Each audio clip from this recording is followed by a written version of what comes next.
We're mounted on our partner. We're going to go for the shoulder lock Americana. We're going to do a cross grip without the thumb. Okay? Cross grip without the thumb. Me personally, I like to also put my hand on the elbow. That way I have two arms that are going to try to make his arm go flat to the mat. Traditionally, it's just this, and you try to pin his wrist to the mat, right? I like to add in the hand on the elbow, and that way I've got two arms. I'm locking both arms out, and I'm using my body weight to make his arm go flat to the mat. I'm going to put my elbow next to his ear. Okay?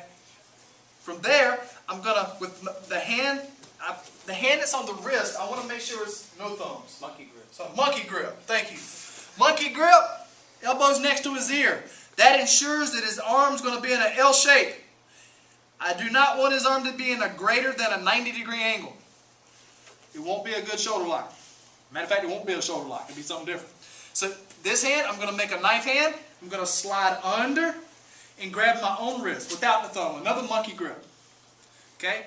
Now, the last thing I want to do, and this is a little bit of a detail here, is I'm going to curl this wrist. I'm going to bend this wrist in.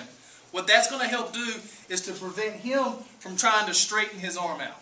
If he's able to straighten his arm out, I don't have a shoulder lock anymore. So I'm going to curl my wrist. Mr. MacArthur, try to straighten your arm out. Yeah? Now, that's a slight difference between keeping my wrist straight and curling my wrist. Okay, that's one more thing you can do to ensure that he doesn't straighten it out. From there, the reason we call it the paintbrush, or a lot of people call it the paintbrush, is when you lift the elbow, you're going to keep the back of the hand on the mat, and you're just going to slide. Paint the mat with the back of his hand. All right. A lot of people, how far do you have to drag their arm? Until they tap.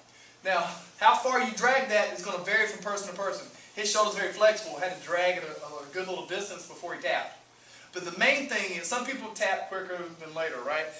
But the main thing is, do not let his hand come off the mat and then do this. Okay? He's going to avoid the submission if you do that. It's imperative that you keep the back of the hand on the mat, just lift the elbow, and slide.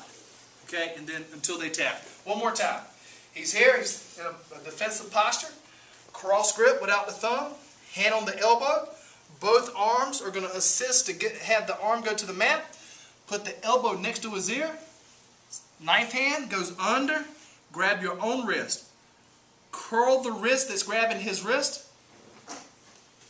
Lift the elbow. Paint the mat. I got a question. Yes, sir.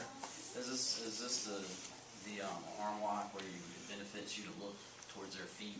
Yes. Yes. You definitely want to look that way. Okay? Don't look that way, because then you're not going to be able to turn to the direction you need to.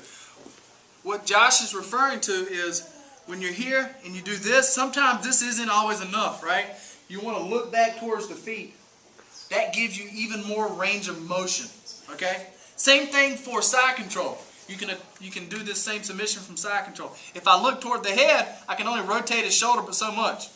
But if I look towards his feet, I can get more range of motion to make him tap. All right, guys. Grab a